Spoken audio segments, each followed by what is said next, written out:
Oh, Suresh Prabhuji joined with us. Suresh Prabhuji, are you there? Of course, I'm there. Yes. Yes, sir. Thank you, sir. Thank you very much, sir. Thank you. Yes, sir. Suresh Prabhuji, thank you for accepting our request. So I'm a big fan of you, and I participated in your address at IIT Madras. So when you was a railway minister. Yeah. So I thought of meet you. It was my dream to meet you, but now I am organizing a webinar with you. Really, it is a fortunate for me. So without wasting much time, I request Professor Chandrasekhar Mailavarapu. He is a director at IIM Vishakhapatnam to give introduction about Honorable MP Suresh Prabhuji and former Union Minister. Hand over to Chandrasekhar ji. Chandrasekhar ji. Thank you, Krishna, and my pranams to the Honorable Member of Parliament, Shri Suresh Prabhuji, and a very hearty welcome to all the delegates who are participating in this webinar. I should begin with congratulating Towards Better India for being a forum, a platform for thought leaders, for bringing thought leaders like Shri Suresh Prabhuji to address on matters of common focus and converging interest for all of us in building. All of us are interested in building a very strong India, a very self-reliant India. And TBI, in a sense, is kind of creating a very inspiring learning platform, a very meaningful knowledge exchange forum, an experience sharing space, and a good stage for cross-fertilization of constructive ideas and insights. So I must compliment TBI for the good work as a colloquium of young research scholars that it is doing. Suresh Prabhuji is kind of no stranger for us. He is a very, very popular public figure, a policy maker, a professional, a practitioner. Many of you perhaps would know that he is a chartered accountant and a rank holder in the All India examination. He is a graduate of law and, of course, a parliamentarian par excellence.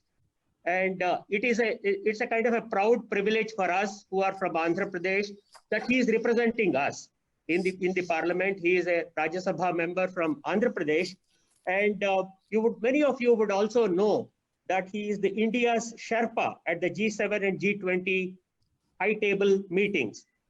Sherpa means he is an emissary.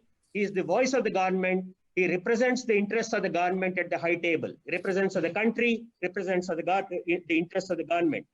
He was, of course, a very, very respected Union Minister for Civil Aviation, Commerce and Industry, Railways, Power, Fertilizers and Chemicals, Environment and Forests, etc.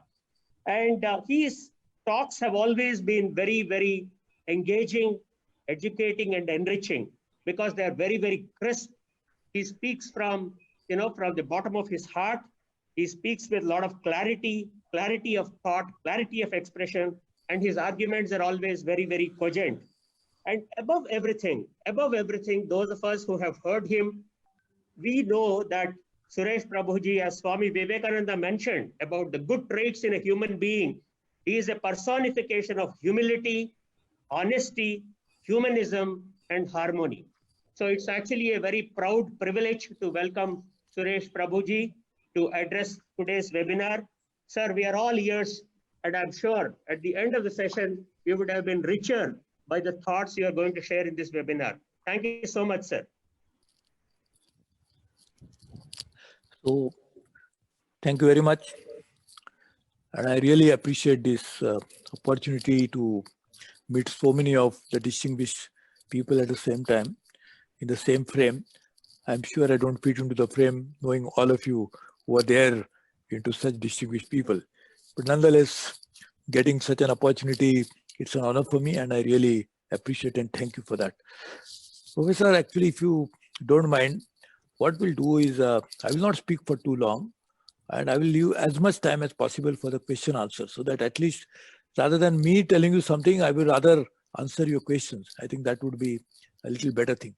And also for me, it's a good thing because I've been speaking on so many subjects all the time.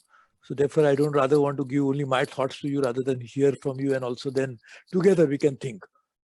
So broadly, what we are discussing today is economy, and the role of Atmanirbhar Bharat in the economy. If you really look at it, India's economy was touching almost $3 trillion just before the pandemic hit us. As a Commerce Industry Minister, I had prepared a plan for $5 trillion economy. The Prime Minister Narendra Modi has talked about it, and I said, let me, as a Commerce Industry Minister, provide a framework for it. In which we had said that we'll have almost 20% of the total GDP out of that $5 trillion will come from industry. 60% of 5 trillion, that $3 trillion will come from services. And 20%, another 20%, that's another $1 trillion will come from agriculture and allied activities. So that's the macro level picture. To achieve that, he said we must work on bottoms up approach. How can you achieve an economic output of $5 trillion unless it comes from different parts of the country? All the districts of India together, aggregation of all the districts' GDP will be the country's GDP. So why not make each and every district of India grow at least 3 to 4% higher than the normal growth? At that time, India was growing at about 6-7%. So if we start making each and every district grow at 3-4% more than their normal growth, India's growth can also be accelerated to that extent. And to do that, we said we'll work on a pilot project. So we chose 6 districts. And I'm happy, Professor, that in the south, the district that was chosen was Visakhapatnam. In the north, it was Varanasi. In the east, it was Muzaffarpur in Bihar. In the west, it was Konkan. And one district we deliberately took, Solan from Himachal, so that it's a hilly part of the country. How can that also be fitting into this entire idea of making the district-led growth possible? If you really look at it, you know it better. So let's take Visakhapatnam. A beautiful, in my opinion, the best city in the country. Could easily be competing with the Riviera of the France, the south of France. It looks that beautiful. Fabulous coastline, clean, nice. The railway minister also had started so many programs there to make railway stations better. As aviation minister, I was working on making it happen. In fact, when I was the Commerce Industry Minister, we had a major investor meeting in Visakhapatnam in 2018. So I think this is a fabulous place. But what actually, if you take each district, Visakhapatnam is a city. But if you take a district as a whole, there are all types of activities which goes on. Agriculture, services, even industry. If you really map it properly and find out the uniqueness of the district, and based on that uniqueness, what kind of activities can reasonably be carried out in that area economically, and because of leveraging the human capital available there, as well as the natural capital that exists there. If you leverage both, you can actually bring about a completely scaling up of activities in that particular district. But more importantly, when you do this, the people of the district will benefit first. When we talk about macro level growth, not necessarily it percolates down to the grassroots and the people benefit. The presumption is that when the macro level, national level growth will happen, it hopefully will percolate down. But not always, not necessarily. And in fact, most part of the world, including India, from 1991, we hoped that the percolation will happen and trickle down effect, as we call it, will actually take place. But it never trickled, and I think the districts not necessarily benefited from it. The whole idea should be that development should benefit people. And that, in my opinion, is the Atmanirbhar Bharat. If each district, the people themselves can be gainfully employed, either industry, services, or agriculture, and their incomes go up, then there is no need to bring about the afterthought of inclusive development. That means we'll believe that first development must happen, and then subsequently we'll do inclusive development. Why not we make development inclusive itself? Why not we make entire process of development happen in such a way that inclusiveness is integrated? Why should it be afterthought rather than integrated into it? And that is, if you do that, just imagine, every district of India has some, as I said, unique characteristic. If you go to a small little district like, say, Moradabad in UP, they make some fantastic brassware and things like that. Every district has some genetically developed skills. Can you not bring those skills to fore and at the same time link them to the market, bring better technologies of today's to fore, so that this product that they make will have a huge market? In fact, there's another project that we're working on called geographical indications.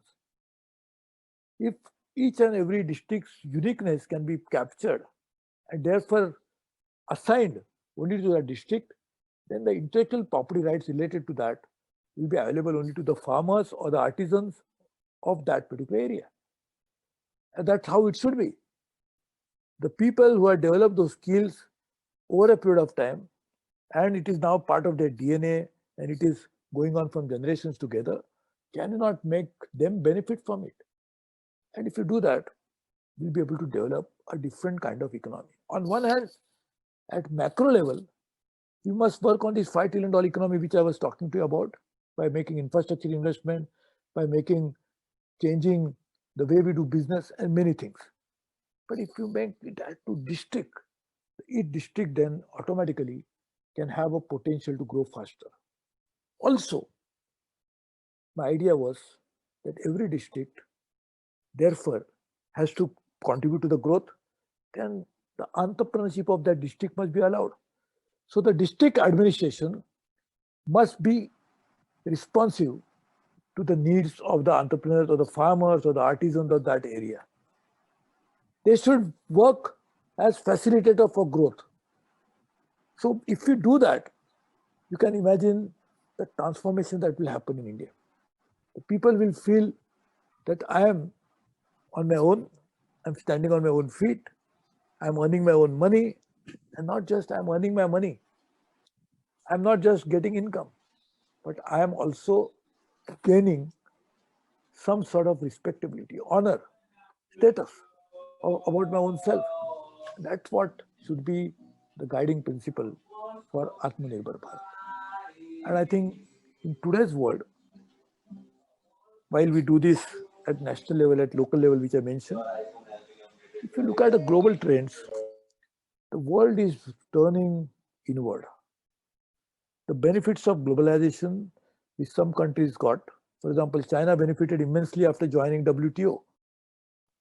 China's economy is now 5 times that of India's, and they largely benefited because of joining WTO, which in a way is the engine of globalization. Today, the WTO is facing problems, globalization is being questioned, and in that context, countries are turning inward. How do you ensure that we can work to make India grow and the people of India benefit? And therefore, in that context, this is possible that Atmanirbhar Bharat can happen through making growth happen from the grassroots. As you know, the small and medium enterprises are the backbone of India's economy. If you can make small and medium enterprises linked to global supply chains, that can bring about a huge benefit to the employability of the people, as well as for value addition that can happen. as it is, pharmaceutical industry in India, and again in Visakhapatnam, we have got quite a few of those units. Pharmaceutical industries have become globally competitive, Indian pharma industry, particularly in the generics, in formulations. Why? Because we are also part of a global supply chain. Automobile industry, we are not the biggest manufacturer of automobiles in the world, but auto components, which are part of global supply chain, we are very competitive in that. So what it means is we can actually add some more such products and industries to the global value chain and global supply chain so that our small and medium enterprise can benefit. And that again will lead to Atmanirbharta or the self-reliance that we are talking about. So in today's world, we have to be part of global integration because that benefits us, but at the same time ensure that our people, our small businesses, our industry will also benefit. Let's take example of agriculture. Agriculture, we are now the largest producer of milk in the world, second largest producer of fruits and vegetables in the world, third largest probably of wheat, maybe fourth in rice. So we are quite sizable in terms of agriculture production. If we can export our agriculture produce, it can help farmers a great deal. So as Commerce Industry Minister had prepared India's first ever agriculture export policy to take India's agriculture export to $100 billion. When I say agriculture, it includes agriculture, horticulture, dairy products, marine products, and meat. All five put together, you can imagine if we can export $100 billion of worth of goods, where that money will go? It will go to the farmers. So they'll become Atmanirbhar. But to become Atmanirbhar, they must be connected to the global supply chain. Otherwise, how will they be able to sell? Take example of services. India's IT sector, which has become one of the largest employment generator in services. Can India's IT sector would have grown to this extent if it was not integrated to the global companies? So becoming part of global supply chain is very critical for growth of India domestically. So Atmanirbharta can be achieved through getting connected to the rest of the world, but also making sure that we benefit from it. So you take agriculture, industry or services, connecting to the global supply chain is important for domestic growth. And to do that, we'll have to have a strategy, as I said, work on that. So we are working on all these issues together. This is, as I said, it's imperative in the global changing geoeconomics that we'll have to follow such practice, for our own good, because world is changing and we don't change along with that, we'll be the loser. So I think this is what, in short, I thought I'll make just introductory remark. But as I said, I'll be happy to answer your questions for the next 20-25 minutes. So please ask me your questions. I know answering questions of such distinguished people is not easy, but let me learn through answering questions rather than educate you by giving me answers. So let me stop here and wait for you to shoot at me and ask questions. So thank you, sir. Thank you for enlightening this lecture.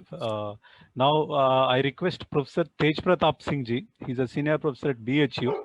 Sir, ask a direct question. And sir, 1 minute if you don't mind. So if anybody wanted to interact or if you have any queries, please go to the participants and there you can find the raise hand option. So you can click on that. Sir, Tej Pratap Singh ji, please go ahead. Okay, am I audible? Yes, sir. Venkat, can you hear me? Yeah. Yes, sir.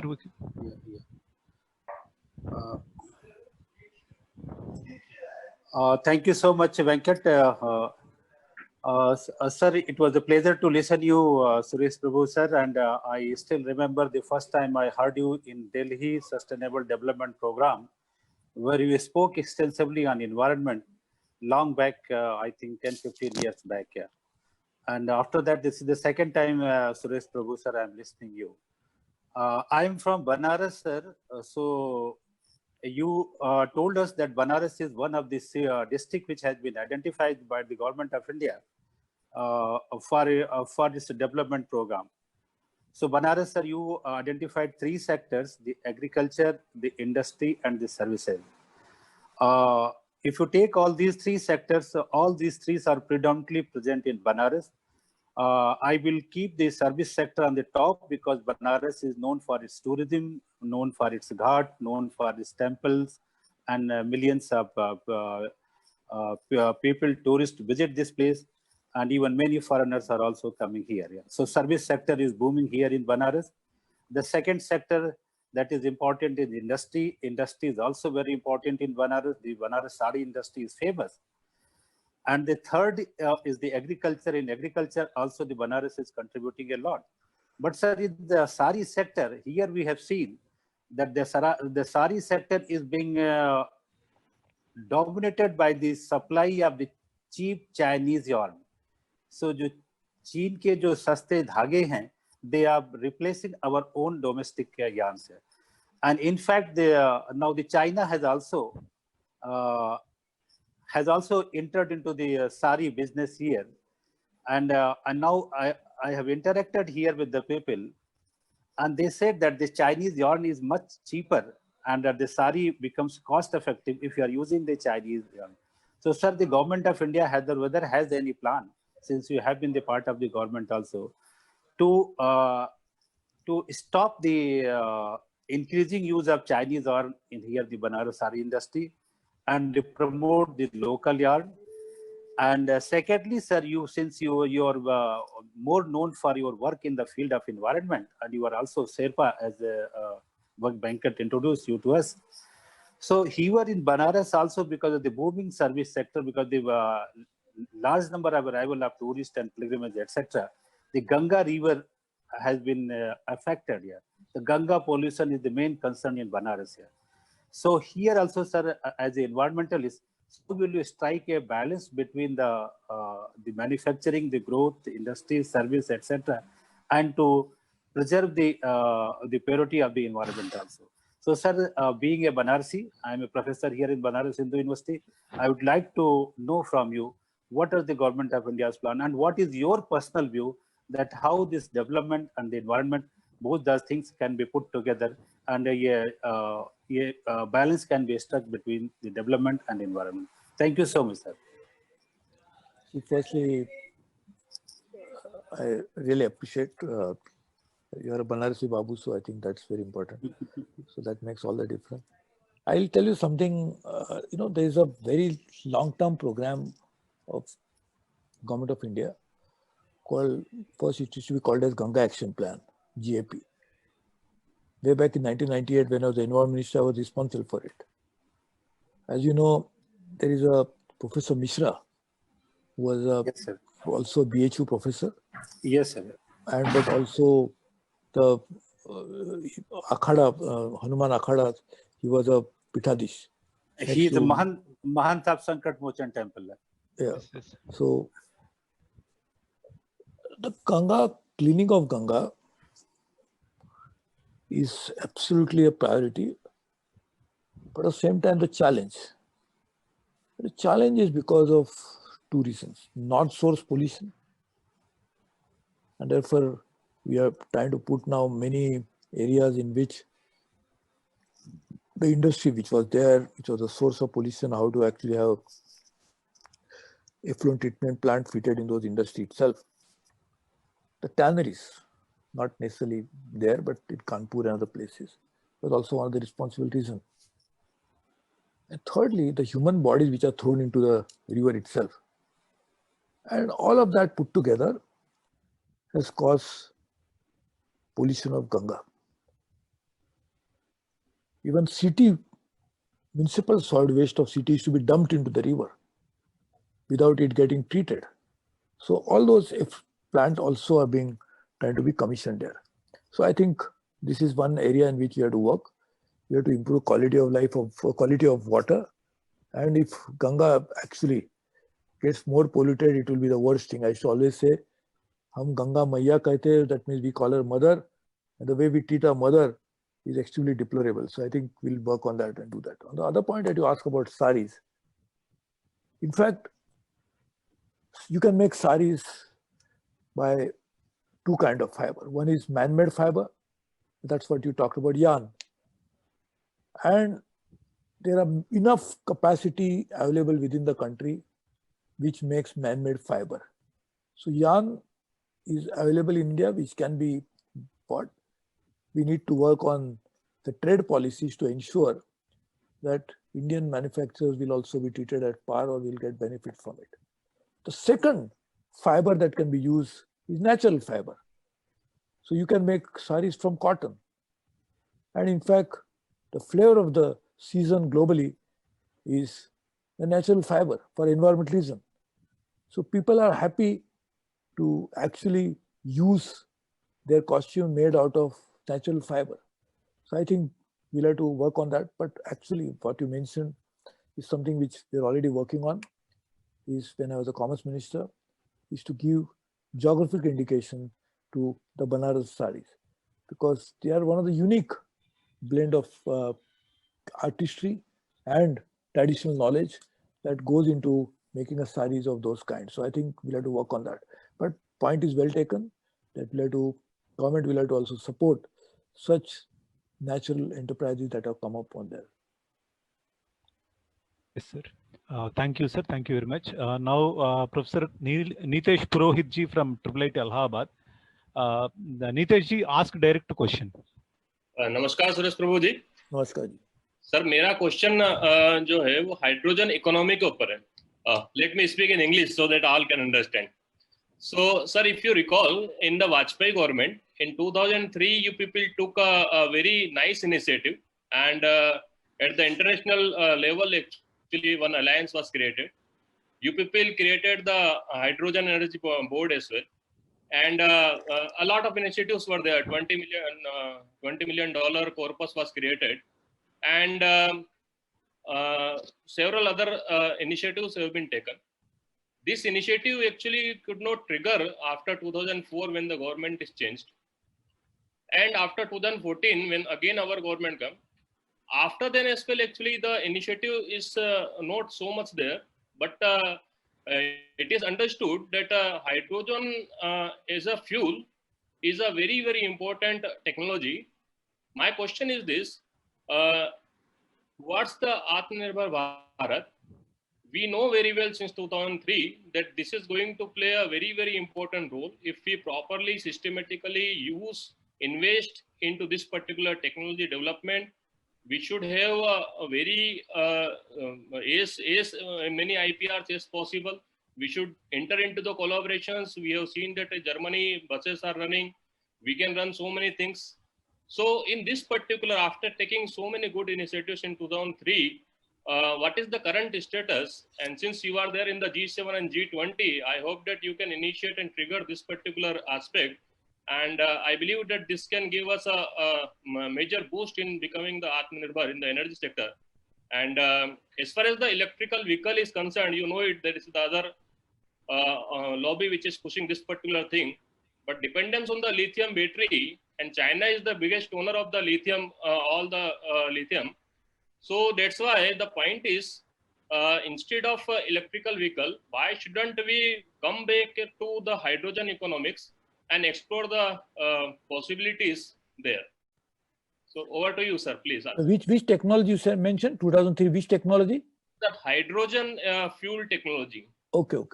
See, basically, if you really look at it, the hydrogen is the future. So there is no doubt about it. Yes, sir. And I think we have some technology missions which are going on in that direction. I think over a period of time, we'll see the future of energy is going to change completely. The energy will be required, but the future of energy will be in the direction in which hydrogen and others will actually move on. There are enough number of work going on in the country, but not so much, but so much outside. And we should become part of the global initiatives of R&D so that we can also benefit from it. The other dimension of this would be the energy storage, because we'll have to work on energy storage in a significant way. Because as you know, that if you can store the energy, because normally the electricity as it is generated, it has to be instantaneously consumed. Otherwise, it cannot be stored unless in a small little battery. So I think if we can work on both at the same time, that hydrogen, but at the same time energy storage for something else, it can actually transform the energy sector in a very significant way, particularly because we would like to bring in more and more renewable energy into the grid.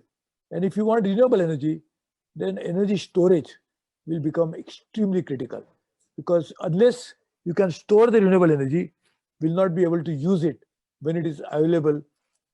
Like for example, solar energy is available during the day, and the wind velocity normally is good in the evening. So if you can bring about such hybrid systems to come into play, and to make sure that we can work in such a way that we can make it. So hydrogen is very important. Hydrogen economy, I would not call it even hydrogen as a technology. There is going to be a hydrogen economy that will emerge over a period of time, very soon, hopefully. And of course, along with that, energy storage coming in, which will transform the energy completely. And that's what I was saying, the future of energy, not just technology, but the future of energy itself lies in what you mentioned. So Professor, I fully agree with you. In fact, we need to accelerate it more. That again, point is well taken. I will also talk to Science and Technology Minister and find out how to push it more. Sir, our team has conducted a research study. I'll just give a summary to Venkat. I will forward it to you. Kindly have a look at it, please. No, sure. In fact, just for information, I am the founder of a think tank called Council for Energy, Environment and Water, CEW. I'm the founder of it, founding chairman. So the idea, as you correctly mentioned, was actually looking at all the issues in an integrated manner, energy, environment and water together. So I think we'll be happy. And Professor, anytime you need any assistance from me, I can assure you, you can count on me. I will help you to connect to right people. I'll do that. Yes, sir. Thank you so much, sir. Thank you, sir. Thank you very much. Now I request Professor Jagdish Kumar Patnaik ji. He's a Pro Vice Chancellor at Mizoram Central University. Jagdish ji, please unmute yourself. Thank you. Thank you, Venkat ji. Namaskar, sir. Namaskar. Suresh Prabhu, sir. You have really made a very good presentation about Atmanirbhar Bharat. You've touched upon from the domestic to the international dimension of trade and commerce, and also industry to some extent. But also at the same time, you also talked about the part of to be part of the global supply chain with regard to particularly pharmaceutical industry and auto components. My submission or my problem, whatever, is that recently what we have noticed is mainly in the area of agriculture, as well as in other products, particularly from Europe and United States, there is a tremendous protectionist tendency. And the WTO is getting weaker, as you have already pointed out. I have done some work on the WTO also. There are so many derogations. Now we find that countries are engaged in bilateral trade more than in a kind of multilateral institutions being the rule-making bodies regulating and monitoring the trade and commerce at the global level. That is the main point.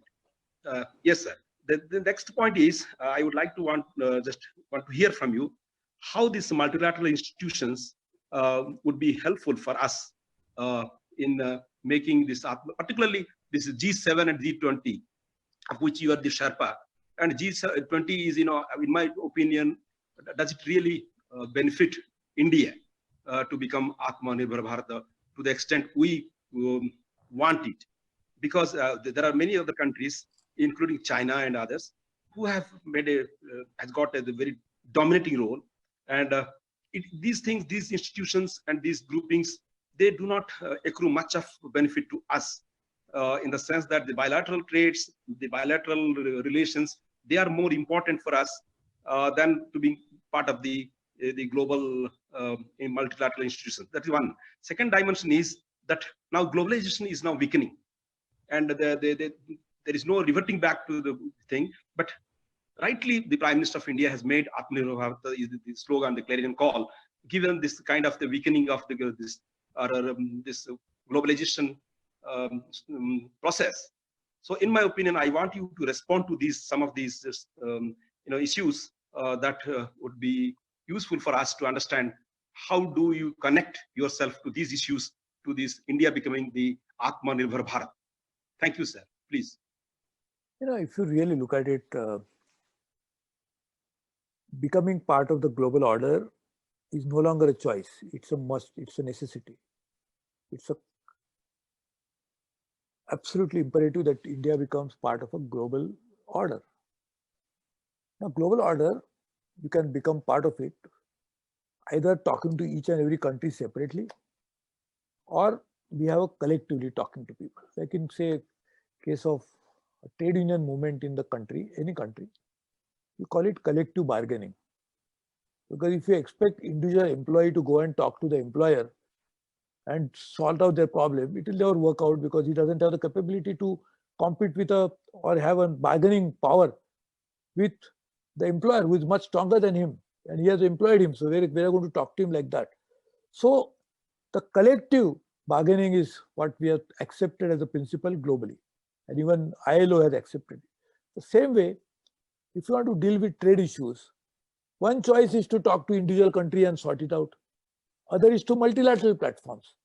So WTO is a multilateral platform. The multilateralism provides us an opportunity to work with like-minded countries and use the collective strength of all the developing countries, in this particular case developing countries, to our own advantage. And therefore, collective bargaining through multilateralism is best suited for India's interest. Therefore, we must work on that in a very effective manner. And to do that, we must also keep in mind the need for making partnership, because multilateralism doesn't work in isolation. We must have countries which have a similar interest, commonality of interest to work together. So I think we'll have to work on that. Now that is for WTO kind of organization. G20 is actually a platform created after 2008 crisis, mainly of economies which are the top 20 economies of the world. Right. Now India is the 5th largest economy of the world today. Right. So obviously we qualify to be in that category. Now G20 gives us an opportunity because, as you have seen, many multilateral institutions, including United Nations, is becoming ineffective, not so much relevant to today's time. So G20 is a good platform in which at least we can discuss global issues, including climate change, including issues related to global terrorism, issues like financial crimes committed transnationally. All the issues can be discussed. So it is in our interest. G7 is a grouping of top 7 economies of the world. And India has never been a part of G7. But G7 has now become again not relevant because the G7 is not representing the top 7 economies of the world. Right. India is the 5th largest, but not in G7. So we were invited by France last year in Biarritz.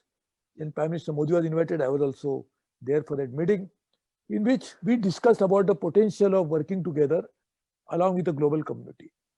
President Trump, because currently America has a presidency for G7, and President Trump has invited India. So this gives us an opportunity also to discuss global issues through these channels and platforms. Though it's not an institution per se, it's a platform, but it gives us an opportunity to have a conversation on global issues with global leaders through such platforms. Of course, technology, etc., can always happen when you have interactions like this, and this helps us to also make progress on that front. Thank you, sir. We will take last question. So due to time constraint. Professor Padayaji, he is the honorary professor at Andhra University. Padayaji, please ask direct question. We are really running short. Right. Sir, I am very happy you mentioned, and I stayed in Visakhapatnam for the best of my life. So Visakhapatnam has all the things that you have said. But the only problem in India, what is happening for too long is we have all best plans, but the implementation part that's the problem. I'll just give one example, sir. The French Governor General Dupleix was the greatest theoretician, whereas Robert Clive was less than ordinary in this schema, but he's a great implementer. and the consequence is he could establish the British Empire in India. So for the implementation part, this particular government should concentrate all its energies in the implementation of these things. To give you one example, sir, Rhine River is there in Europe. It has become more polluted than Ganga, but in 3-4 years, 4 countries came together, and especially led by Germany, cleaned it in such a way to the pristine purity. And Ganga, supposed to be the purest and the holiest of rivers in India, and we should all spend all our energies in cleaning up to the purity. This is a very most important thing, sir. But another great advantage India has is, so okay, we have to be with all multilateral things and all that thing. Even if they don't work, we have enough people for the great demand produced by these people. Another important point I'll tell, sir. In every conceivable field of research, there are the top-notch scientists in India. We don't need anybody's help, provided all these people are identified, funded. They can actually do miracles to keep India on the top echelons of scientific this thing. For these things, the present, we know this present government is different and it is working, and it should still concentrate more of their energies in the implementation part of it. I mean, there are great plans, sir. Great plans.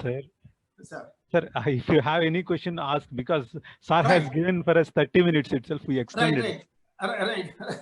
Sir, so, and you see, Visakhapatnam is developing, whereas the other districts that were selected by Government of India are not doing extremely well. And the government should see why Visakhapatnam is doing exceedingly well, and these things, how can these things can be replicated in other districts. And one very important, it has to be implemented, sir. That I think the government should, because you are one of the top brains of the government, and the government should concentrate on the implementation of every possible project taken up by the government.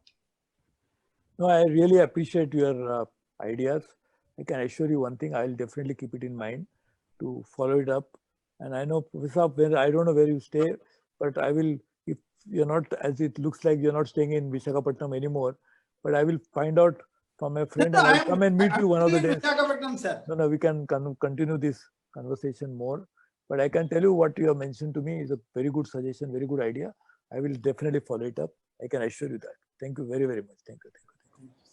Yes, sir. So with this, we will stop taking questions because we already extended the time.